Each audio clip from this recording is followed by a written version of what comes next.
Hello. In this video we will be looking at the different queue and job options as well as how to set up your own queues. You can access a queue properties from either the queue properties menu or double clicking on a queue tab. The queue options are split into three sections: settings, print mode overrides and other.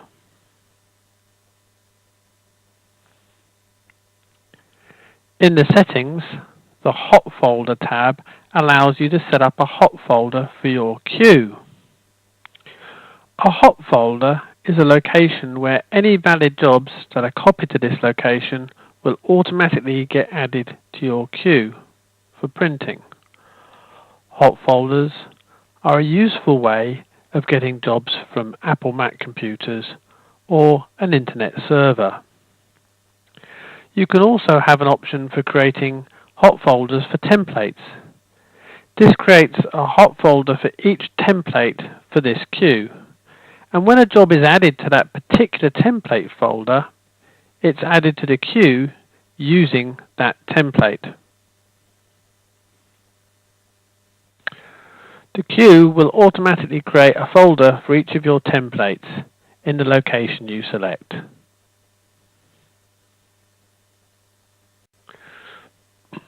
Media setup is covered in a separate video of its own. The Layout Manager options will depend to some degree on what the media settings you have selected.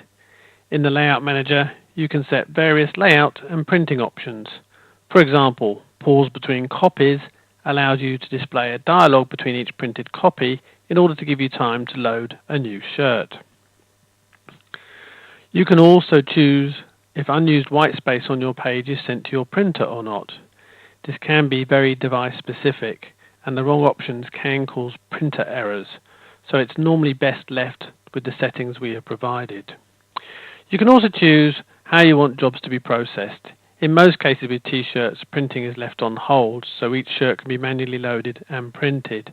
But in some large production facilities, this is left on rip and print, so the jobs are added and printed immediately. Printer status options will depend on your device, but is used to set up a schedule command to be sent to your printer. For example, in this case, I can set up a schedule head clean every 24 hours. Job reserve will control what happens to a job when it has been printed. Enabling job reserve means that the job is saved in the queue after printing in the reserve list. Otherwise, it would just be deleted from the list altogether. If you enable the spool file, then the spooled raster data for your printer is also saved. This will mean that if you wanted to reprint the job, it will not have to be ripped again, but it does require more disk space. For white shirts, the print mode overrides will allow you to make changes to selected print modes for this queue. The print mode used by this queue is displayed in the General tab. Changing the options in the print mode overrides doesn't change the print mode itself, only how it's used in the queue. For example, you can change the rendering intent used for the ICC process. For your information, the difference between the graphics and non-graphics queues supplied is just the rendering intent. Graphics will use absolute rendering intent to give you more vivid output. The non-graphics queues use a perceptual rendering intent, but if you prefer, you could change this to relative for the graphics modes.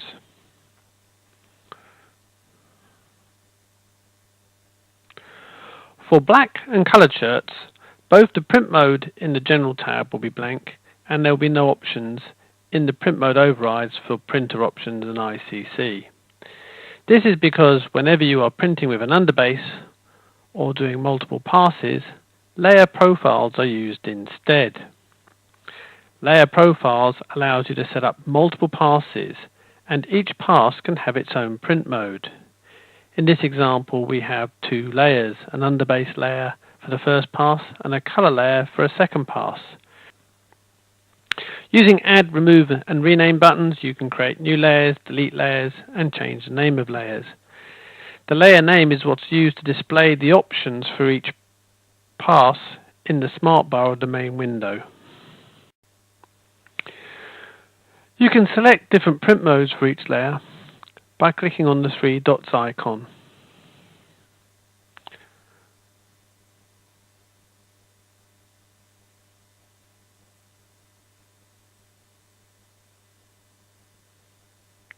You can still make print mode overrides for each individual layer, but you do this by pressing the Edit button on that particular layer.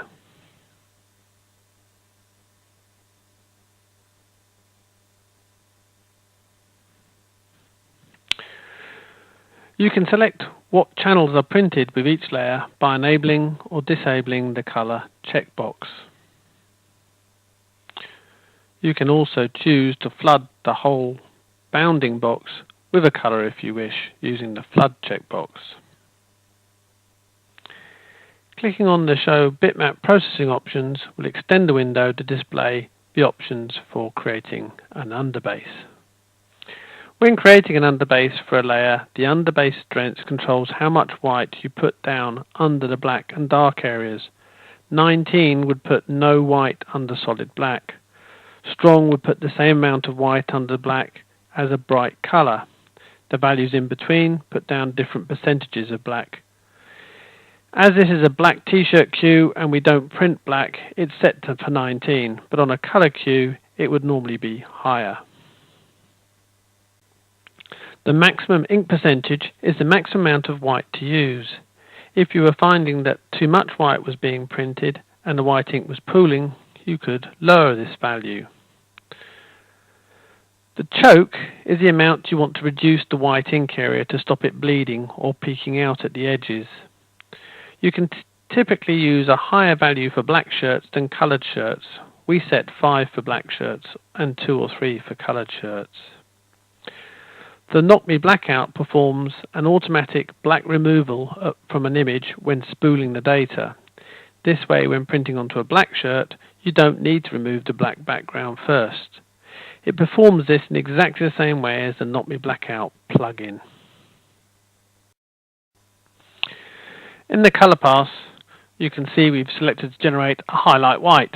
The highlight white value has been set to 9 weak, and this will just print white where the image is pure white or very close to pure white. The flatten option will adjust the color data being printed based on the transparency. This ensures that where areas are transparent and there is no underbase, no color is printed. The color boost function adjusts the flattening process and will increase the saturation of colors being put down in areas where the transparency is less than 100 and greater than 0. This helps with the blending process of the graphics into the shirt and ensures that semi-white areas where you might be putting down a 50 or 60% white tint has enough color on it to cover up the white underbase properly. You can have as many layers as you want, although not all options can be used with all printers. For example, some printers can't print color and white in the same pass, in which case you can't print a highlight white, as in this example.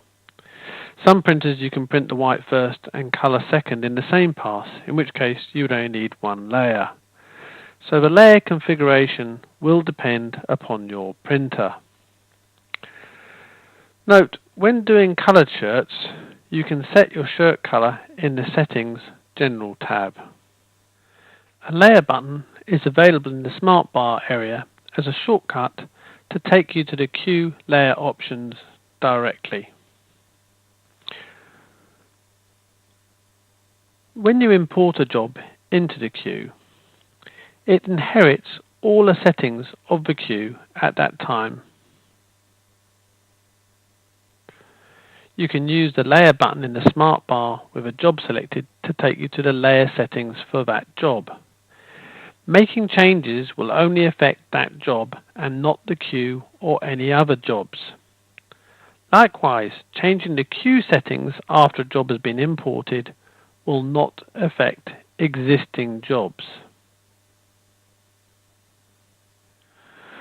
We're going to now create a new queue. This will be a special queue that will be set up to print jobs for coloured shirts where we want to print with a custom underbase.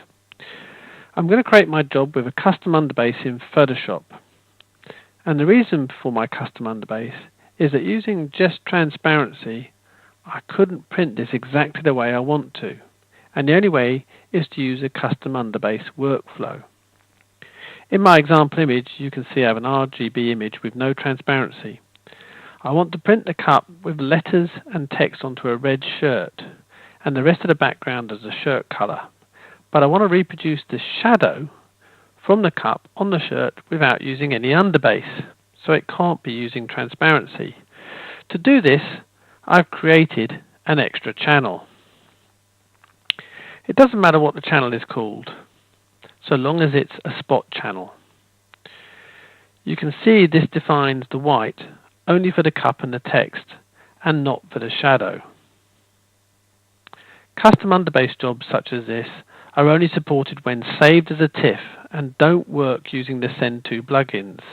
So you must save as a TIFF and then import the job into the queue manually. I'm going to set up a new queue for processing these jobs, and the easiest way of doing this is to duplicate an existing coloured shirt queue and make the changes.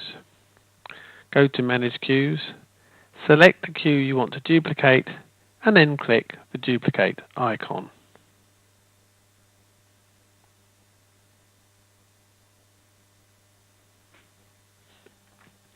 Then I can select my new queue, and the first thing I want to do is give it a new name. So I'll double click on it to go to Queue Properties, and we will call it Color Shirt Best Graphics Custom. Then I can go to my layers and make the changes required to process these custom underbase jobs. All I actually need to do is go to my color layer and disable the flattening option, as the flattening process will remove my shadow based on the spot channel, and I don't want that to happen.